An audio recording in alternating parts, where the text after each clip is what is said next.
RCN. Le son de la différence.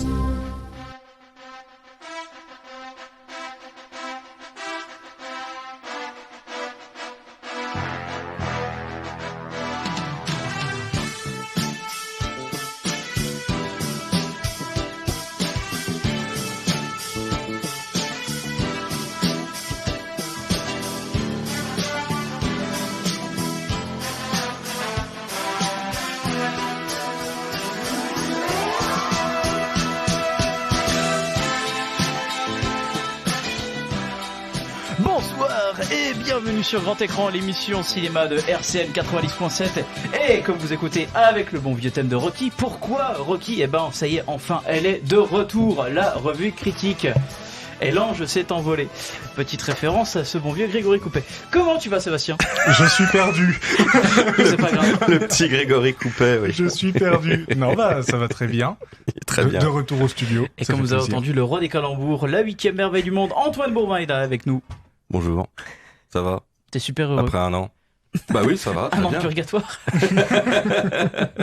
À peu près, oui.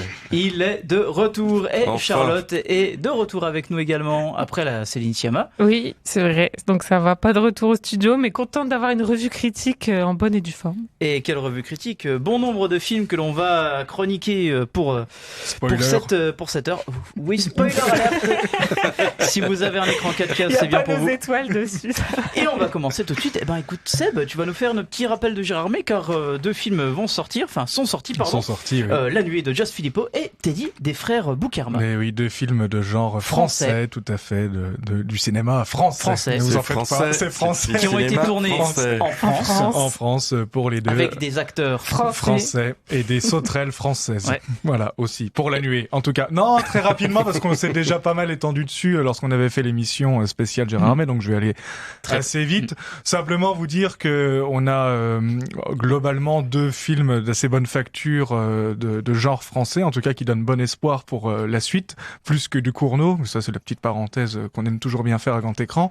Voilà, dire rapidement que La Nuée est efficace sur beaucoup de choses. Après, je l'ai revu après Gérardmer récemment au cinéma et je dois bien admettre qu'il y a quand même des facilités d'écriture et des raccourcis que je peux toujours pas approuver, voilà. Mais quand même, et ça aurait pu être un petit peu plus approfondi, la relation entre le genre et la relation familiale, en tout cas les personnages, voilà. Mais quand même un bel essai. Et Teddy, alors aussi c'était un de mes retours de Gérardmer où je me posais la question presque entre guillemets de la pertinence d'avoir choisi le loup-garou, même si l'image est assez juste, mais que le film aurait presque pu se tenir sans un loup-garou. Enfin, là, il y en a là et on est content parce qu'il est assez bien montré. Mais en tout cas, c'est les mêmes réalisateurs que Willy Ier, pour ceux qui l'auraient pas vu ou qui l'ont vu, vous savez à peu près l'ambiance. On n'est pas loin d'une ambiance un peu à la striptease. Presque à la Groland, et c'est un peu cette ambiance-là de village français. C'est un loup-garou. Pour le coup, j'ai beaucoup plus d'affection pour ce film que pour La Nuée. Voilà, allez-y. N'ayez pas peur ce n'est pas du tout un film d'horreur, hein. C'est absolument pas un film angoissant. C'est vraiment du film décalé avec. Et je dirais même peut-être aussi dans l'interprétation, Anthony Bajon, qui est un très bon jeune acteur en devenir, et très bon dedans. Non, c'est un chouette film sur la marginalité, au sein d'une France profonde, qui est vraiment très tendre avec ses personnages. Il y a beaucoup de charme. Qui a beaucoup de charme. C'est bien écrit, donc voilà, je vous conseillerais plus Teddy que La Nuée, mais après je ne vous en voudrais pas de donner un petit peu de place et d'argent pour les deux films, de toute façon. Pour une fois qu'on a du cinéma de genre en France. Et tiens, en parlant de cinéma de genre en France, en sortie numérique, donc je vais m'atteler là-dessus vite fait, on a eu Oxygène, donc d'Alexandre Aja. Alors l'histoire c'est quoi ? C'est une jeune femme qui se réveille seule dans une espèce d'unité cryogénique, ne se rappelant plus de rien et manquant d'oxygène. Elle va donc devoir recomposer les éléments de sa mémoire pour sortir de ce cauchemar. Je trouve que pour une série B pas prétentieuse, il remplit plutôt bien les charges. Le cahier des charges, pardon. En même temps, c'est vrai qu'Alexandre Aja n'est pas un mauvais réal déjà à la base. Il arrive à faire ce qu'il a avec les moyens du bord. Je trouve que là, il fait un huis clos qui dure quand même 1h40. Et pourtant, en matière de rythme, c'est du gros huis clos, quoi. C'est du vraiment gros huis clos, une cabine où elle est enfermée dedans, quoi. Voilà. Les seuls vrais points il y a quelques images de souvenirs, mais 95% du temps, voire plus, tu restes avec. C'est les seuls vrais points faibles, c'est les plans comme ça qui sont pas En fait, ils essayent de piéger un peu le spectateur. Alors, on dévoilera rien, mais ils gardent. Je pense qu'ils n'étaient pas forcément utiles. Limite, ils auraient pu se débrouiller pour pas les mettre. Presque, ouais, parce que ça veut essayer de donner de la profondeur au personnage de Mélanie Laurent, qui, malgré son jeu limité, quand même, le film s'en tire plutôt avec les honneurs, je trouve. C'était assez surprenant. Après, il y a toujours 2-3 moments dans le film où elle arrive à me faire sortir du truc. Mais bon, après, on peut discuter. C'est aussi bien elle que Aja au moment de la diriger, je sais pas. Mais il y a toujours ces moments. Il y a ce côté de jeu cinéma direct, en fait. Ouais, qui marche moins bien, mais je pense qu'on est tous assez d'accord pour dire qu'il est assez efficace dans ce qu'il propose, le film, Et par rapport au nombre de boosts que propose Netflix, là, il s'en sort plutôt bien, quand même. Pas le meilleur Aja, mais en tout cas, je m'attendais à bien pire, moi, de mon côté, voilà. Eh ben, en parlant de bien pire, Army of the Dead de Zack Snyder. Donc, c'est l'histoire d'un homme, donc un homme simple, donc Dave Bautista, qui engage une bande de mercenaires pour s'introduire à Las Vegas pendant une épidémie de zombies pour tenter le plus gros casse de jamais vu de l'histoire. Eh ben, ce film est tout simplement catastrophique. C'est une purge totale, et ce sur tous les plans. Pour moi, il est déjà dans le top 3 du flop de l'année. Mais c'est sorti où, ça? Ils ont pas battu les records sur Netflix? Si, c'est bien ça le problème. Les gens ont pas aussi mauvais goût que ça. Alors, tout le monde l'a vu, mais quand on voit, par exemple, si vous allez sur les sites, que ça soit Sens Critique ou Allociné, ou même sur les sites américains Rotten Tomatoes, IMDb, vous voyez la moyenne du film. Oui, il s'en prend plein la gueule. Tout le monde l'a vu, mais pas grand monde l'a aimé. Ok, voilà. la bonne synthèse. Non, il est terriblement mauvais. Toutes les passerelles narratives sont dégueulasses. Le montage clip est affreux. Tout ce qui est en termes de scène à la fois qui se veut drôle ne marche pas, et ce qui se veut triste est tellement tiré par les deux sens que ça il avait l'air de reprendre cet esprit colorimétrique de Suicide Squad déjà dans les trailers insupportables où tu sais pas sur quelle chaise ils veulent s'asseoir. Déjà le titre générique il est en rose bonbon, et oui, voilà. ça pose un peu les bases qu'ils en ont rien à foutre en fait de faire ce film, qu'ils ont suivi en fait tous les principes de mode à travers le cinéma de genre. C'est vrai que les couleurs un peu néon là, c'est un peu 2010 quoi. Faudrait pas le changer maintenant. Ouais. Faire des couleurs vraies. Ouais. Et Médecin de nuit, il a des couleurs... la belle transition, Roland. Film de Eli Washman, que tu as vu, Antoine. Mais oui, que j'ai vu. Mais avec Vincent McCain. Ah, il est très bien, Vincent McCain. Mais il y a des néons partout aussi. Mais c'est des néons de pharmacie, alors... l'ambiance, c'est pas vraiment Zack Snyder. Et il a la frite. C'est pas les mêmes. C'est pas les mêmes néons. Voilà, comme ça, j'ai fait une blague, personne ne l'a entendu, c'est cool. J'ai fait il a la frite, voilà. La frite. Ah, Vincent McCain. Wow. Ok, donc transition, Antoine. Ok, merci. Vite Antoine, après je accélère.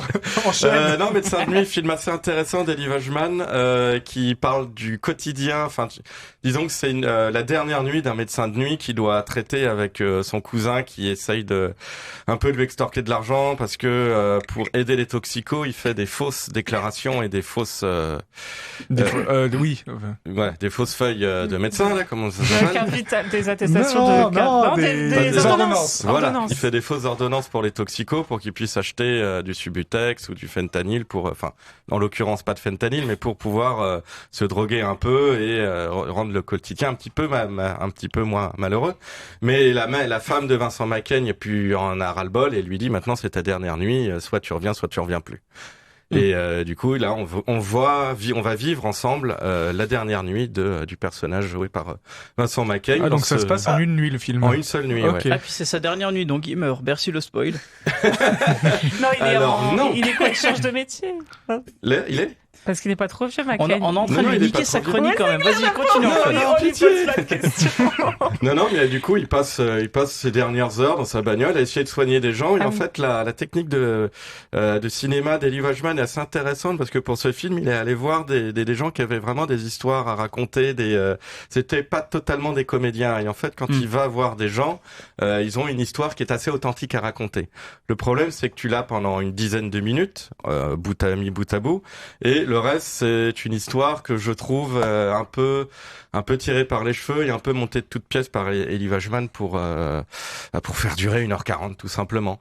Et là, tu te dis, c'est bien, c'est un bon concept, c'est assez bien filmé, Vincent McCain est excellent, mais le fait de voir que ces 10-15 minutes là sous nos yeux, c'est le cœur du film et on n'en aura pas plus. Les scènes sont jamais vraiment approfondies, c'est un peu dommage. Ça, et du coup, tout le cœur du film, du coup, est remplacé par des espèces d'histoires un peu à la polar qu'on a quand même déjà vu pas mal de fois. Et Rien là, que l'affiche, hein, j'ai l'impression que c'est une affiche de déjà vu en fait. Bah un petit peu, ouais, parce que tu as l'impression de voir, c'est encore. Je suis sûr que, tu passes plus de temps à ton boulot qu'avec moi, alors maintenant tu reviens plus, et en même temps c'est non mais j'ai vraiment besoin de ce fric, il faut que tu donnes les ordonnances, sinon il y a machin, aussi le Géorgien il va me buter, ah là là quel dilemme, qu'est-ce que je dois faire? Et là, tu dis, oui, bon, très bien, mais c'est un petit peu artificiel quand même, c'est dommage. Alors qu'il avait un cœur de tournage avec ces petits personnages. Et à chaque fois qu'on prend du plaisir dans le film, c'est quand t'as des témoignages de ces petits vieux, ces petites vieilles qui sont souvent tout seuls, qu'on mal mais qui savent pas pourquoi, parce qu'ils sont seuls la plupart du temps. Et il y a un très beau passage, c'est une femme qui l'a soigné, après on passera vite à quelque chose d'autre. Mais juste pour dire cette scène que j'ai trouvée très belle, une femme qui se plaint un petit peu de douleur, elle sait pas trop d'où ça vient. Donc lui, il la soulage, il lui donne des petits médicaments, il la rassure. Et pour le remercier, elle lui joue du piano. Et c'est les seules 2-3 minutes du film où Vincent Macaigne peut rester là, à regarder par la fenêtre, à regarder Paris, et se dire, mais qu'est-ce que je fais maintenant? Et ce passage est très beau. Donc c'est pour ça que j'aurais voulu, mais je pense qu'Elie Wajman en aurait voulu plus lui aussi. Alors est-ce que c'était des difficultés de production ou de scénario ou de lui-même, je n'en ai aucune idée. Mais en tout cas, il y a de très beaux moments, mais qui sont un peu noyés dans un scénario un petit peu convenu. C'est un de ses premiers films, celui-là, Elie Wajman? J'en ai aucune idée. Non, D'accord, non, ok. il en a fait Donc d'autres. potentiellement peut-être un réalisateur à suivre. Non, il en a fait C'était- d'autres, dont Ok, un avec d'accord. Pio Marmaille, mais je ne sais plus. Ah, Donc combien, potentiellement un réalisateur à ne pas suivre.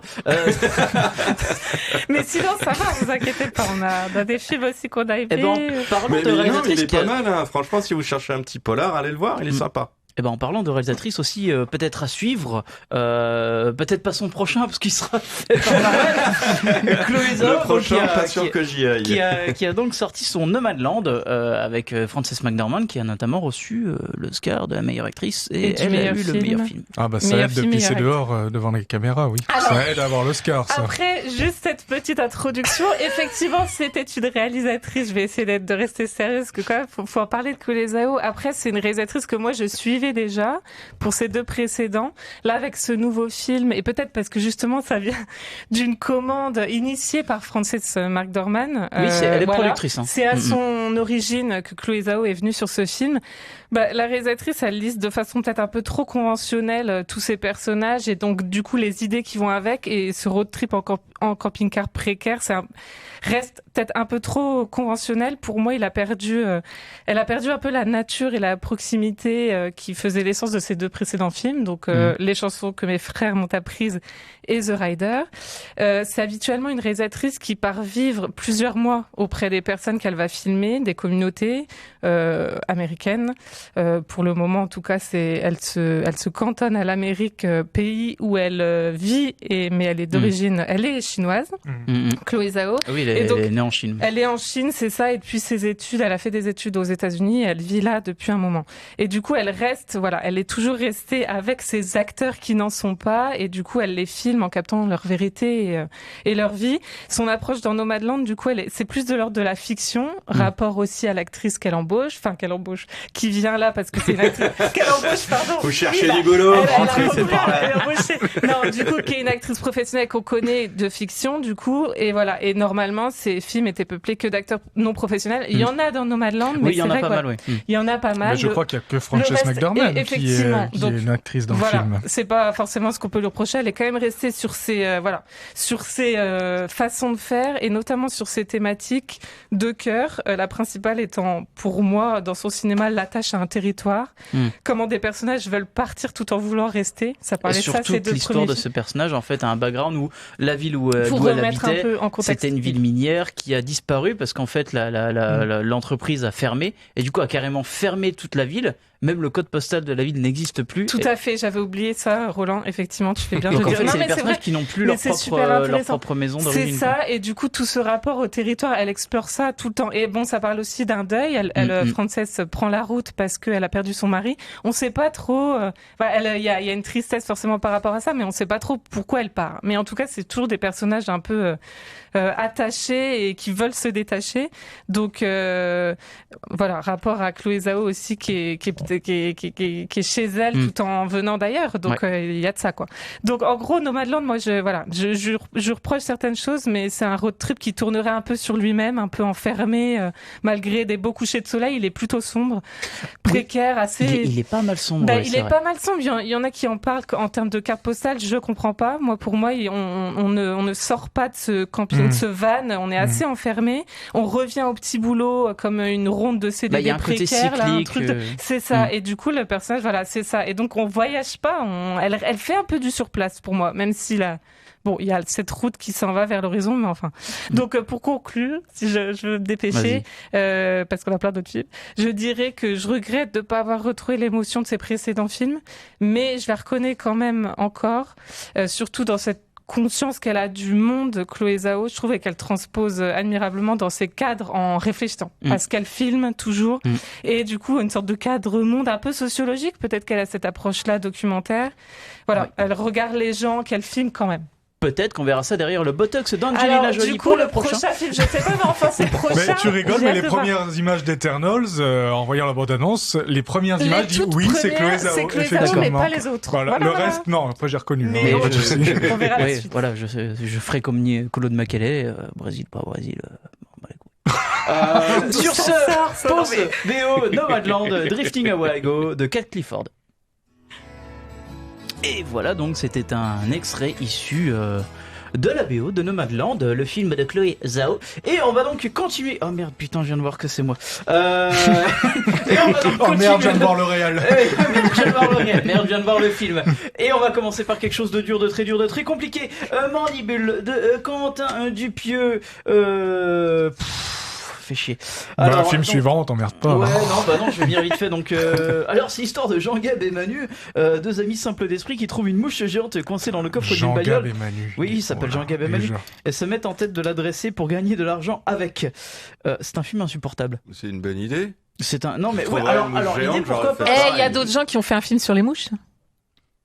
Ouais, mais il n'y avait pas Jean-Gab et Manu dans le film. C'est Gollum qui se transforme en mouche. Là, c'est juste une grosse mouche. Alors, non, cette émission, c'est n'importe quoi. Absolument insupportable, que ça soit entre impro de merde entre les deux acteurs principaux, Grégoire Lustig et Bidule. Des palmachos. Ouais, voilà, je l'appelle Bidule parce qu'il y a une coupe de bidule, voilà, comme ça c'est fait. Et il y a un rythme de merde. Je trouve que le film est absolument insupportable là-dessus. Mais le pire est à venir quand les seconds rôles apparaissent, notamment Adèle Exarchopoulos, qui comme ça pendant tout le film.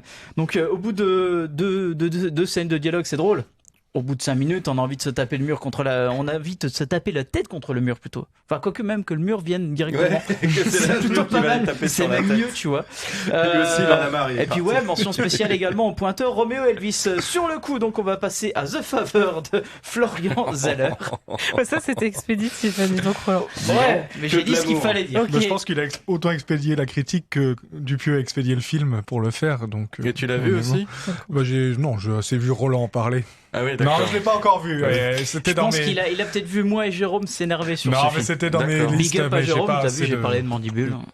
Alors, The Phaser, sans transition, film dont on a beaucoup parlé quand même. Mouche. Non, il n'y a pas dans le film, je crois pas. Dans la cuisine, je ne crois pas. Dans le cerveau d'Anthony Hopkins. Après ça, voilà. Donc, film dont on a beaucoup parlé, notamment effectivement pour sa campagne aux Oscars 2021, réalisé par Florian Zeller, un écrivain auteur de théâtre français qui a un peu surgi de nulle part. Qui a, avec ce film américain. Fait cette pièce, en fait, à la Alors, base. Tout à fait, parce que c'est une pièce de théâtre à la base. Qu'il avait déjà adapté avant. Avec, je ne sais plus c'est un bouquin qui après adapté en pièce de théâtre qu'il a réadapté. Oui, c'était pas en film, Antoine. Bientôt en comédie musicale.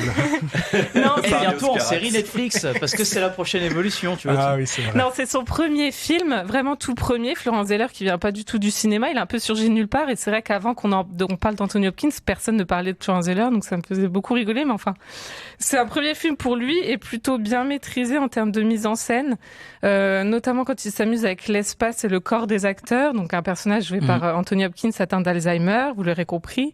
Et l'intelligence a été de nous placer à ses côtés. ce personnage, dans ce qu'il voit, dans ce qu'il croit voir.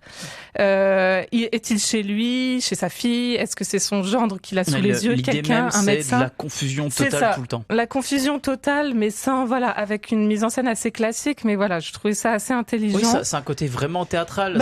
En fait, dans la manière de filmer les lieux, ça m'a fait penser à Carnage de Polanski, qui est également issu d'une pièce de théâtre et qui, pareil, travaille sur les lieux, les décors, mais cette fois-ci de manière un peu plus confuse, un peu plus diffuse, parce que forcément on ne sait pas si en fait à la base il est dans son appartement, s'il est dans l'appartement de sa fille, s'il est dans l'appartement en fait du couple de lui et de sa belle-fille et de son homme. Enfin, il y a plein de moyens de jouer là-dessus. Le but, c'est de faire perdre complètement tes repères. Voilà. Et te mettre le petit doute. C'est vraiment te mettre dans la tête du personnage d'Hopkins, c'est-à-dire qui est confusion totale entre Alzheimer et démence. Et la réalité, c'est ça, et des choses qui lui reviennent. Et tu as raison de dire que il y a des choses qui viennent du théâtre, je trouve, dans ces cadres de huis clos un peu dématérialisés, vu qu'on peut être dans plusieurs appartements, et proprement cinématographique. Donc je pense qu'il s'est assez amusé à faire ça. Il a des éloges formidables pour son acteur dont il a rêvé et tout ça. Donc voilà, je pense qu'il s'amuse avec ça. Il interroge l'espace, les murs, la vie quotidienne, comme on peut pas trop, son étrangeté, comme on peut pas toujours le faire au théâtre quand même. Et du coup, c'est assez à saluer.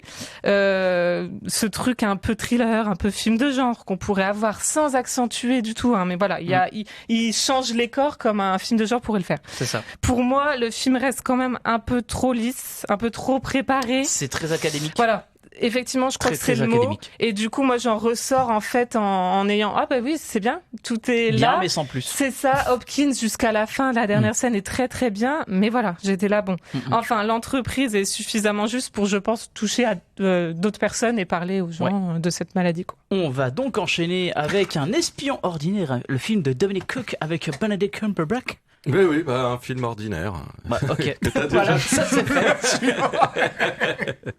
C'est un film d'espionnage qu'on a quand même déjà vu pas mal de fois. Les lumières, les couleurs, les personnages, les façons de filmer. C'est pas du tout une révolution, clairement. Mais bon, après, ça fait toujours plaisir de voir Benedict Cumberbatch qui est dans un petit film d'espion. Pour resituer, ça se passe ça débute en 1960, au moment du pic de la rivalité dans la guerre froide entre les États-Unis et l'URSS, enfin en tout cas le bloc capitaliste et le bloc soviétique. Et on se rend compte qu'il y a un des plus hauts gradés de l'URSS qui en a un petit peu marre de Khrouchtchev, qui considère qu'il a pété un câble et que il peut escalader la rivalité jusqu'à déclencher une guerre, et du coup il décide de travailler, de collaborer avec les services secrets occidentaux. Et du coup, on utilise Benedict Cumberbatch, qui est un homme sans histoire, qui est pas plus intelligent qu'un autre, mais qui traverse des dimensions quand même. Mais qui traverse quand même des dimensions et qui pourrait servir de lien entre cet homme de l'URSS, Pavel Penchevko, je crois. J'ai pas vu le film, donc me regarde pas. Oui, il y a que toi qui l'as vu. Oleg de son prénom. Je t'ai laissé démerder, t'as vu comment c'est magnifique. C'est beau, ça fait tellement plaisir. Et du coup, donc voilà, et en fait, le film raconte comment il a réussi à donner beaucoup de secrets, notamment la liste l'état des missiles intercontinentaux de l'URSS, que l'URSS menaçait les États-Unis parce qu'ils disaient qu'ils avaient un stock d'armes nucléaires énorme. Et forcément, on se rappelle de la fameuse crise de Cuba, en fait, qui a mené à la revendication URSS, c'était d'enlever les missiles qui étaient basés en Turquie. Oui, exactement. Et sachant aussi qu'à ce moment-là, évidemment, c'était le grand boom, parce que Sputnik, c'était 1957. C'est la première fois où on arrivait à envoyer un objet dans l'espace, et c'est la première fois où on s'est rendu compte qu'on pouvait vraiment faire des trucs avec des fusées. Donc évidemment, les militaires arrivent et ils disent comment un truc avec des fusées? Balancer des bombes partout, par exemple. On vous le finance. On vous le finance. Et du coup, 3 ans plus tard, même pas 2 ans plus tard, l'URSS se vantait d'avoir déjà un stock énorme, alors qu'en fait, leurs fusées marchaient quasiment pas, et je crois qu'ils en avaient 8 qui étaient en état de fonctionnement. Leur feu d'artifice de fête nationale. Oui, voilà. On sait pas trop est-ce que ça aurait... Mais bon. Oui. Mais tout ça pour dire que grâce à cet espion-là, il y a eu beaucoup de messages qui ont pu être passés, il y a eu des désescalades, etc. Benedict Cumberbatch lui arrivait des trucs que je vais pas vous raconter, parce qu'il faut aller voir le film, et son personnage en a pris plein la gueule. J'ai une question, est-ce que Benedict Cumberbatch avait joué dans La Taupe? Oui. Ah bah voilà. C'est pour Oui, ça voilà. que ça me dit quelque chose. Mais je trouve, je le trouve un petit peu plus conventionnel que la taupe dans D'accord, la manière de mettre en scène les personnages, les plans, les couleurs, les lumières. Parce que la taupe déjà avait un côté très traditionnel dans sa construction, dans Faussement. Faussement ouais. traditionnel. Oui, oui. Ouais. Parce Bah, que là, c'est son rythme en fait qui Ouais, faisait croire. ouais, mais il était hyper malin. Ouais. Il était assez malin, sa ouais. mise en Mais là, scène. Là, je trouve un petit peu ordinaire, un petit côté, petite esthétique Netflix où tu te dis, Oula. bon les gars, Ouh, le mode trop. vous auriez pu bosser un petit peu plus tout ça. Après, est-ce qu'ils avaient le temps, est-ce qu'ils avaient l'envie, j'en sais rien. C'est ça. Mais Exactement. bon, après, c'est un film d'espionnage qui est quand même pas si mauvais. Et si vous aimez les films d'espionnage, ça va être un petit kiff tranquille. Un Pas petit ouf. bon moment, quoi. Un petit bon moment, voilà, un petit bon moment. Si vous aimez Benedict Cumberbatch, pareil, etc. Donc rien de bien mauvais, mais rien de révolutionnaire du tout. Eh ben, en parlant de rien de révolutionnaire du tout, Un homme en colère de Guy Ritchie. Alors, l'histoire, c'est quoi? Donc, c'est l'histoire d'un convoyeur de fonds fraîchement engagé qui surprend ses collègues par ses qualités de tireur. Tous se demandent qui il est, d'où il vient et pourquoi il est là. Alors, c'est le remake, en gros guillemets, du convoyeur de Nicolas Boukrieff. Le film tente de rajouter quelques... Dupontel et maintenant Et Statham. Dujardin. Ouais. Dupontel s'est transformé en Statham, mais je peux dire que c'est bizarre. Le film tente quelques idées qui sont plutôt bonnes, notamment donner plus de profondeur aux antagonistes, notamment en fait en faisant d'eux d'ex-GI en fait qui sont des laissés pour compte. Mais il est définitivement englué dans vraiment l'aura de Statham en fait ce film. C'est-à-dire qu'en fait il est tellement intouchable qu'on sait très bien qu'il va lui arriver en fait tout simplement toutes les péripéties possibles, mais que le mec va s'en sortir avec une petite brûlure là et puis voilà quoi. Non, c'est vrai il garde ce côté sombre, il garde l'esprit sombre du film original, mais il est quand même très aseptisé, beaucoup plus détruit. D'une certaine manière, le gros problème aussi de ce film, c'est le scénario, c'est-à-dire qu'il va tellement donner de profondeur à certains personnages qu'en fait, le climax du convoyeur, la base, qui est vraiment un vrai climax, il est détruit en peu de temps dans ce film en fait. Donc on est très surpris par le rythme quand on se réfère par rapport à l'original, mais quand on pense à ce que peut faire Guy Ritchie, je trouve que ça reste un film qui s'essouffle en fait très très rapidement. C'est-à-dire, au bout de quelques enjeux mis en place, en fait, on a l'impression de suivre le film en mode pilotage automatique. Ouais, et c'est sur tout, la quoi. route film d'action Statham. Et classique. voilà, c'est ça le truc, c'est que finalement, il est pas honteux, mais c'est un film extrêmement mineur pour un réalisateur déjà surestimé. Voilà. D'accord. Comme ça, c'est fait. J'aime bien comme ça essaye des fois de faire un peu d'analyse pour finalement taper un coup de marteau à la fin, quoi. Je suis désolé. Ça donne envie de voir le film. En parlant de coup de marteau, je sais rien, de Peter de Rudzis, est-ce que ce film vaut rien? Oui. Oh là là. Quelle belle transition. Mais tu me l'as volé, hein, là. Oui. Alors, je suis désolé déjà à tous les auditeurs, c'est que on a l'impression qu'on bâche sur les films, mais je vous dis en fait, c'est que depuis la réouverture des cinémas, je sais pas si en fait c'est bien que ça soit réouvert les salles de cinéma. Non, moi je vais dire non à Roland. Là, on commence peut-être par des films comme ça, on verra à la fin. Oui, on verra à la Il y fin. en a eu des biens. Il y en a des biens. Non, vaut rien. En fait, la plupart des films qu'on a critiqués, il y a des choses à dire, mais je suis tellement content d'aller au cinéma que t'es quand même ému et tout. Celui-là, non, pas du tout. Celui-là, vraiment, c'est le premier au cinoche où j'en ressors dans une colère assez noire. Mais ça m'embête vraiment parce que j'aime beaucoup Pierre Deladonchamp, le comédien principal. Vraiment, je trouve que c'est un très bon acteur et j'étais vraiment ravi de le voir sur le devant d'un film, en plus dans un rôle qui avait l'air assez complexe, un peu paradoxal, voilà, de séducteur qui à la fois qui est à la rue, qu'on a envie de plaindre, et puis en même temps, dès que l'envie lui prend, il va choper une jeune femme, la violer, la tuer, voilà. Donc ça avait ce paradoxe-là. Je dis, mais tiens, Pierre Deladonchamp qui joue ce genre de personnage, ça m'intéresse vraiment. Le problème, c'est que c'est typiquement du film théorique. C'est un film d'idées et il y a rien de plus. Il y a aucune émotion qui se dégage, il y a aucune intention de faire de l'émotion. Si, pardon, il y en a de temps en temps, mais c'est vraiment très très très très gênant. Alors ça veut parler à la fois de la marginalité, ça veut parler à la fois de ce personnage-là qui a sous ses beaux airs est en fait un criminel incroyable. Ça veut aussi parler d'une espèce d'utopie que certaines personnes ont envie de construire. Ça veut à un moment parler de violence policière. Enfin, et ça veut parler de 1000 choses à la fois et finalement ça raconte pas grand-chose. J'ai vu que le réalisateur, c'est son premier film, il était avant issu du SAMU social et qu'il a du coup voulu faire un film par rapport au portrait qu'il avait pu croiser.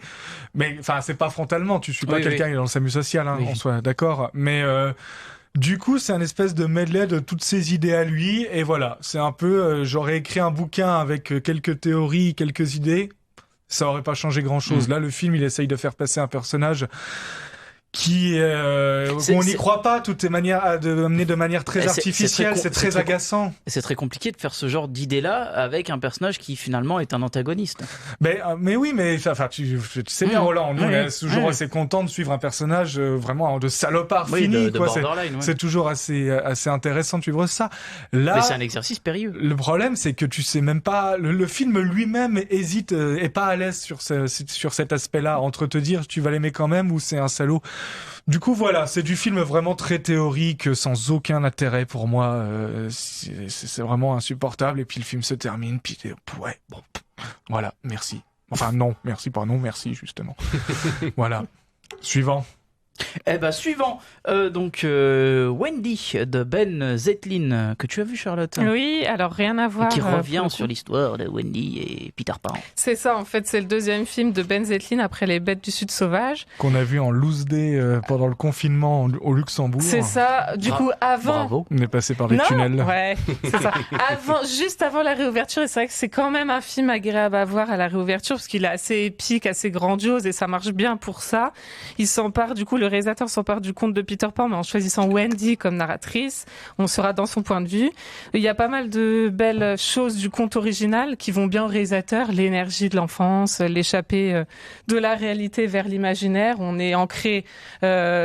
Vraiment, Wendy, toute petite au début du film, sa mère, les adultes autour et tout ça, on est vraiment à côté d'elle et on a envie de s'échapper, quoi, par ce train qui arrive et qui va emmener on ne sait où. Enfin, on se doute que ça va être une île. C'est assez grandiose, du coup, à voir.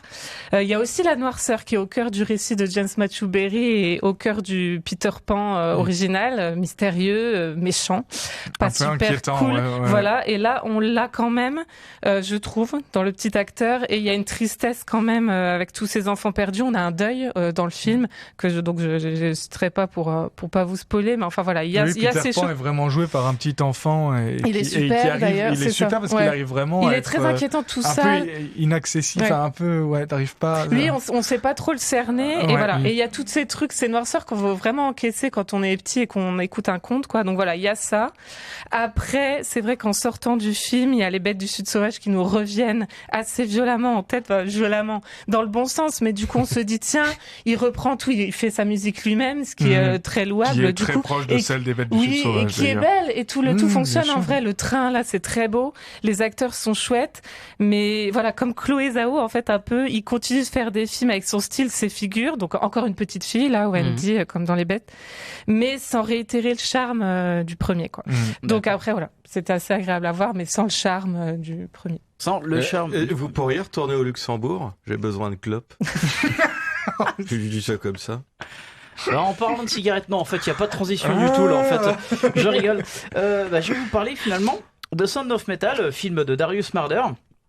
Alors, l'histoire, c'est celle de Ruben, qui, avec Lou, en fait, sont ensemble à la ville comme à la scène. Et un soir, en fait, de concert, Ruben est gêné par les acouphènes. Un médecin lui annonce qu'il sera bientôt sourd. Et face à ces vieux démons, en fait, Ruben va devoir apprendre à surmonter ces difficultés totalement draconiennes. Je trouve que ce qui est bien avec ce film, c'est que l'intro met le ton. On assiste finalement à un réel dérèglement de l'image et du son qui va avec. Donc, c'est le moment où Ruben va découvrir qu'il commence à perdre l'audition. Et c'est une quête perpétuelle finalement de retrouver sa vie d'avant. Tout le film, ça va être ça en fait. C'est comment pouvoir revenir, comment redevenir batteur, comment vouloir se retrouver cette audition qu'il a perdue de façon abrupte. Et en fait, c'est une touchante détermination en fait du héros. D'ailleurs, Riz Ahmed est excellent dans ce film. C'est bien qu'il ait enfin un premier rôle, Riz Ahmed. Ouais, c'est déjà un très bon acteur. Par rapport à tous les autres qu'on avait pu voir, notamment dans je crois que c'était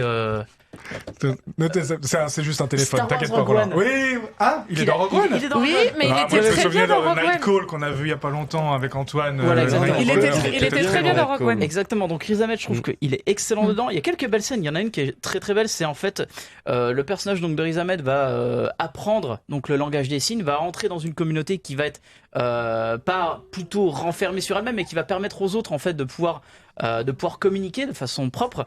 Et en fait, il y a une très belle scène où en fait il va jouer, il va voir la scène, c'est une scène du jeu de toboggan en fait, avec un petit enfant qui descend sur du toboggan en métal. Donc du coup, lui va sentir les vibrations et donc va par là même en fait trouver un moyen de communication avec l'enfant. Donc il va taper sur le toboggan, le gamin va répondre et en fait finalement c'est une façon un peu drôle de voir en fait cette transformation en fait du métal en tant que style musical qui finalement va se faire remplacer par le métal en tant que matière par vibratoire. des choses concrètes. Donc il y a un côté qui marche plutôt pas mal. Ouais. Il y a un côté aussi où il y a une scène où il va retrouver Lou en fait et il va avoir cette prothèse et il y aura tout un dysfonctionnement en fait de cette prothèse durant leur nouvelle rencontre, enfin durant son retour en fait de cette communauté et forcément ça va provoquer ce décalage de conséquent entre les deux personnages.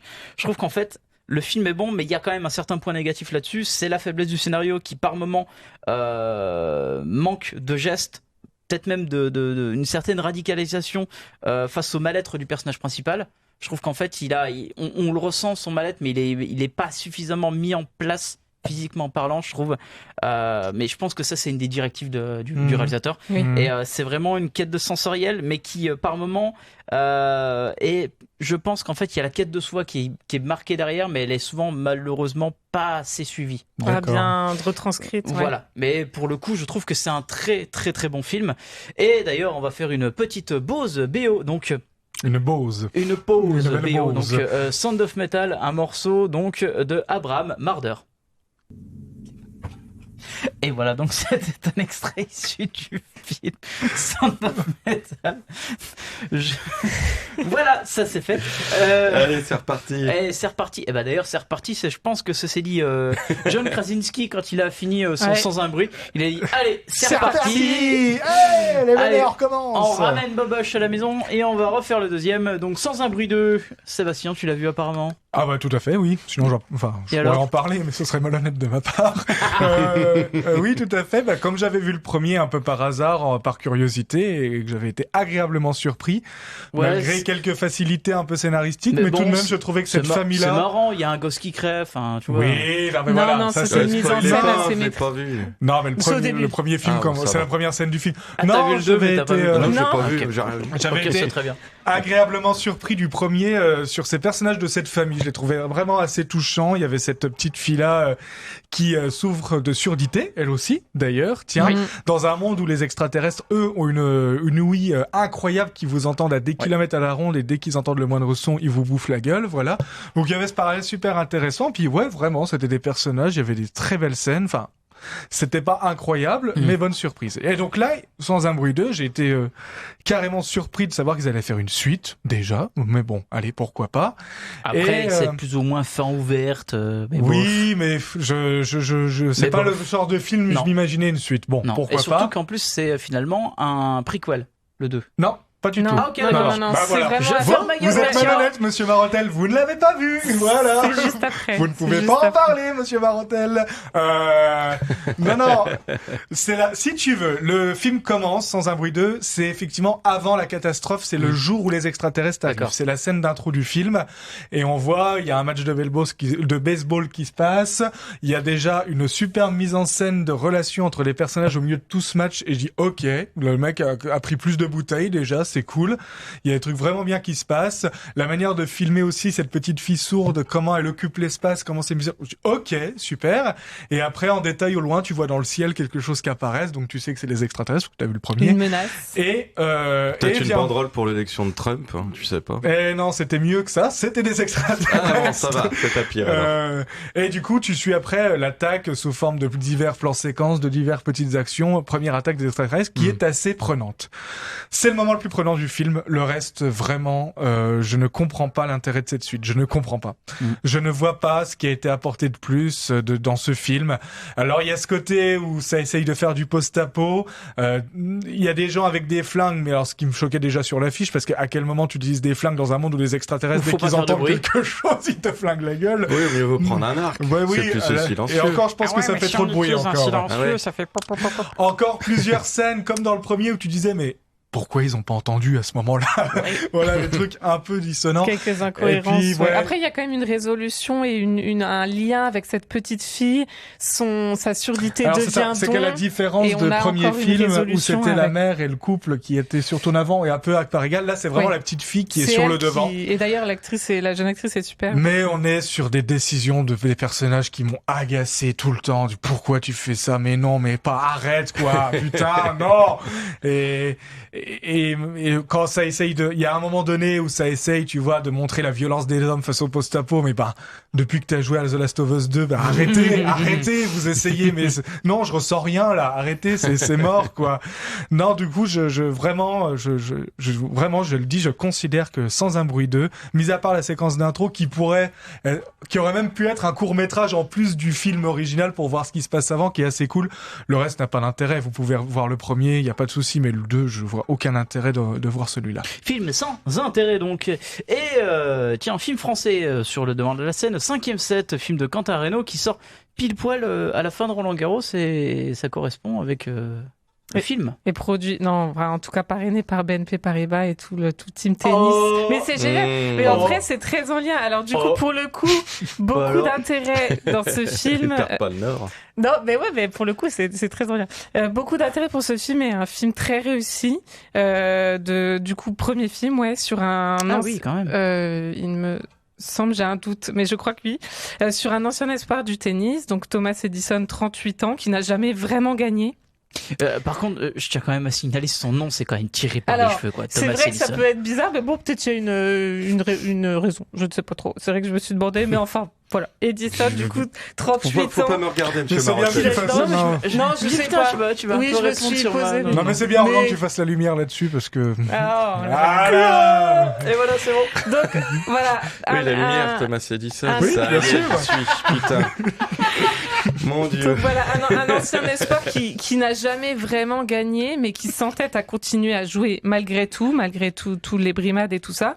C'est avant tout un film sur le corps. C'est la très bonne surprise de ce film, un corps d'un sportif bien sûr, donc du coup qui s'entraîne, qui va jouer, mais surtout comment un corps peut être jugé, applaudi ou conspué du coup, ou pas encouragé. Dans une ambiance électrique. Ça y est, on est parti. Trop vieux pour jouer, on lui dit ça. J'essaie de continuer. Parce qu'il a plus de jus.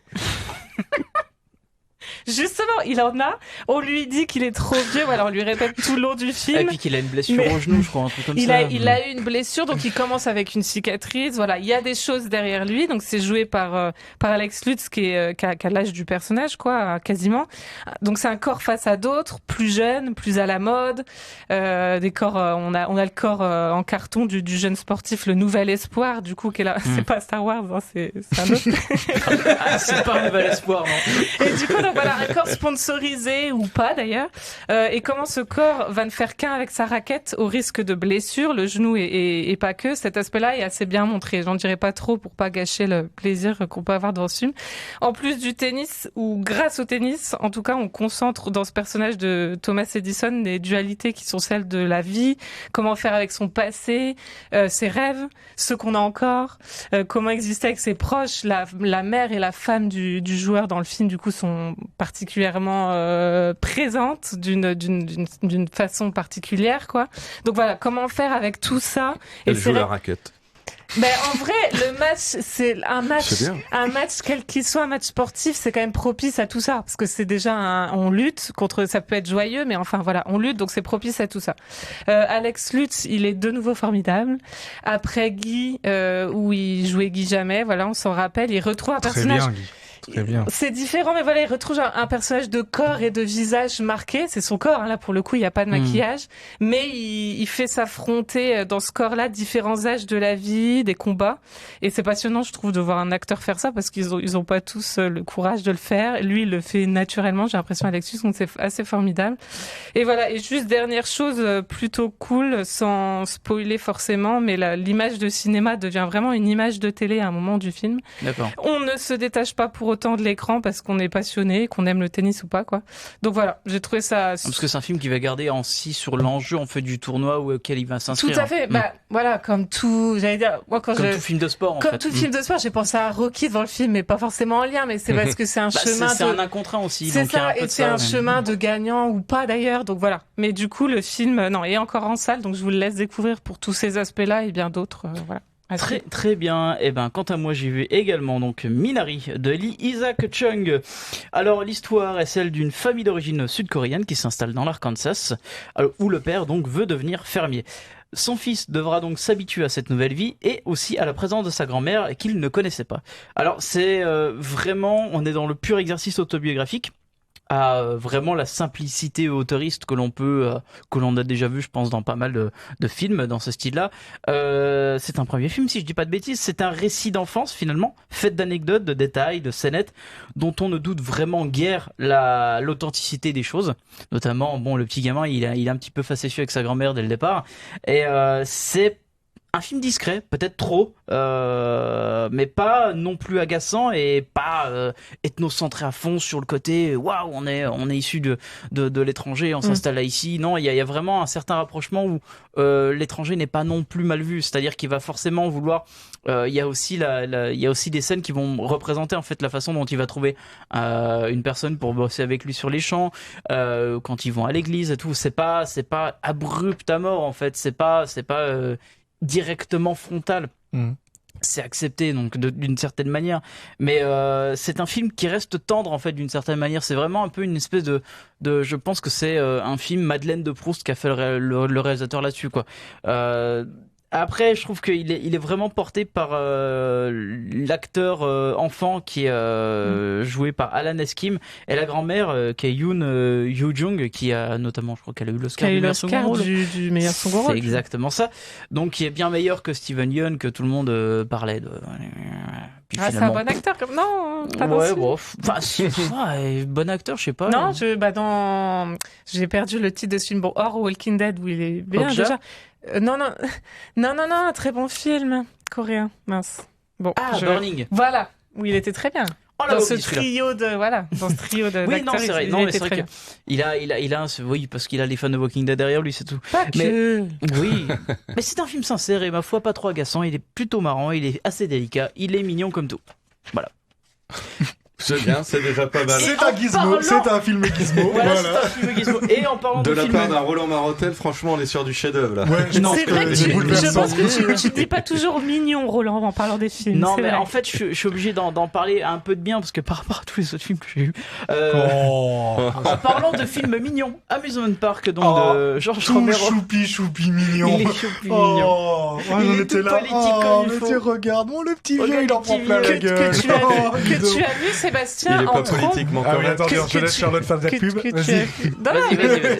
Je crois, je vais pas me tromper, qu'il ressort en salle, mais que tu as vu dans un très beau festival qui s'appelle le Festival Subversif de Metz. Oui, ce qui est un peu comme marqué sur ta gourde, si pas de bêtises. Voilà, tu peux montrer, voilà, le film Subversif donc qui avait de très belles bénévoles, dont une à ma droite. Voilà. Ah bah voilà. Oui, effectivement, c'est un film qui, je sais pas s'il ressort en salle en juillet ou si c'était prévu au mois de juin. C'était prévu, je crois que le caméo l'a balancé, mais qu'une semaine ou non, mais je crois même pas l'avoir vu, donc c'est pour ça on a profité avec Joe pour Jonathan, vous connaissez, pour aller au festival de Metz pour aller le voir, et tant mieux.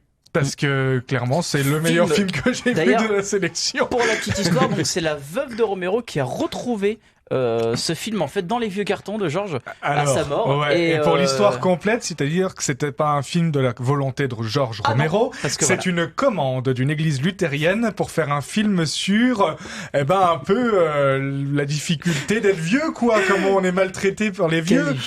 Georges Romero l'a fait et ils ont pas du tout aimé la commande, mais alors attention, c'est la réflexion qu'on s'est fait avec Joe, il répond tout à fait à sa commande. Waouh. Vraiment, il est dedans. C'est point. Du coup, parce que on nous dit ça. Alors c'est la directrice du festival qui nous présente ça au début. Du coup, avec Jonathan, on se dit mais alors dans ce cas, ça va être un truc beaucoup trop crade. Ils vont pas aimer. Non, pas tant que ça. Il répond parfaitement à la commande. Le problème, c'est que il est radical. Il est radical. Si vous voulez, le pitch du film, Romero, ce qu'il a eu comme idée, c'est pour parler de la maltraitance ou les difficultés, la souffrance que ça peut être d'être vieux dans la société américaine.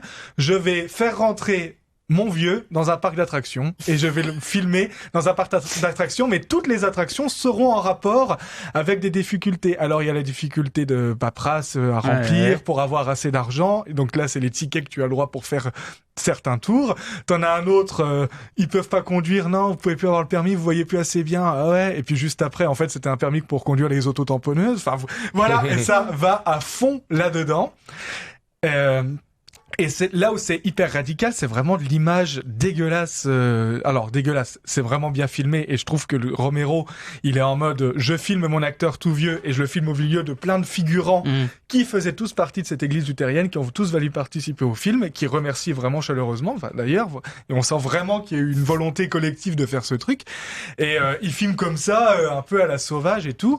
Et surtout, t'en ressors du film, en tout cas là au cinéma, mais t'as une migraine de malade quoi, parce que c'est des sons d'attraction et de foule pendant 50 minutes non-stop quoi.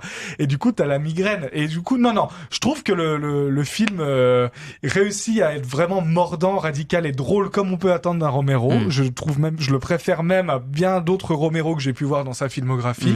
Vraiment c'est autant on aurait pu s'attendre par peur de voir ressurgir un inédit de Romero pour faire un coup de com' là-dessus et vers des succès. Mais non, c'est très bien qu'on l'ait ressorti celui-là et je suis très content de l'avoir vu en salle. Voilà. Donc allez-y, Potemkin fait des éditions aussi DVD Blu-ray bientôt. Oui, il va sortir. Oui, voilà, donc n'hésitez pas. Non, c'est vraiment assez incroyable cette histoire en fait de cette bobine retrouvée en fait dans les vieux cartons quoi, parce que en plus c'est un moyen métrage, c'est même pas un métrage. Et tu sens qu'ils ont essayé de rattraper le truc parce que le film débute et finit avec un mec qui t'explique le pourquoi du film, un peu comme un peu comme la scène d'Orson Welles dans La Classe américaine qui dit oui c'est un film. Bah là c'est un peu pareil avec un mec qui te dit bah voilà on a fait ce film pour ça et bonne chance à vous. Allez, donc on va terminer donc l'émission avec Gagarine, donc le film de Fanny Liattard et Jérémy Trouil, pardon. Je sais pas comment ça se dit. Mais en tout cas, tu l'as vu, Charlotte. Oui, je l'ai vu, encore un premier film. Encore un personnage qui a des rêves plein la tête, comme Alex Lutz dans 5e set, qui porte le prénom d'un héros des étoiles, Yuri, et qui est accessoirement le nom de la cité d'Ivry-sur-Seine où se passe le film et où le personnage habite. Je dis accessoirement, mais c'est pas accessoire qui porte ce prénom-là, parce que c'est un film qui fait du lieu, donc ce bloc d'immeubles, cette cité, un vrai enjeu de cinéma à plusieurs degrés. Donc cette cité, en gros, dans le début du film, va se faire raser.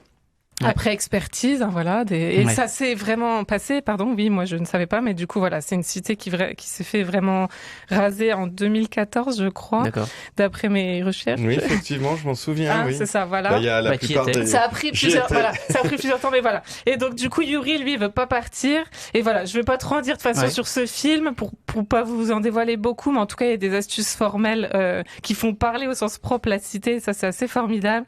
Juste vous dire qu'il y a plein de mouvements dans ce film, notamment vers le haut. C'est très beau à voir, un très beau personnage. Des aspects de science-fiction de ce que j'ai pu voir. Alors, je vous laisse voir, mais pourquoi il sera dans les étoiles, on verra. Mais en tout cas, très beau personnage, très bien incarné, un acteur qui faisait pas ça du tout avant, un jeune qui est assez formidable. Il y a une douceur collective dans cette fourmilière d'habitants qu'on n'a pas forcément dans d'autres films sur la cité. C'est pas un film de cité, mais voilà. Enfin, un très beau film. Eh ben, on va s'arrêter là-dessus. Et donc, on revient la semaine prochaine pour une nouvelle émission. On vous laisse avec un morceau issu du film Minari Rain Song de Émile Mossery. Merci Charlotte, merci Seb, merci Antoine. Merci. Et ciao tout le monde. Ciao. RCN, www.rcn-radio.org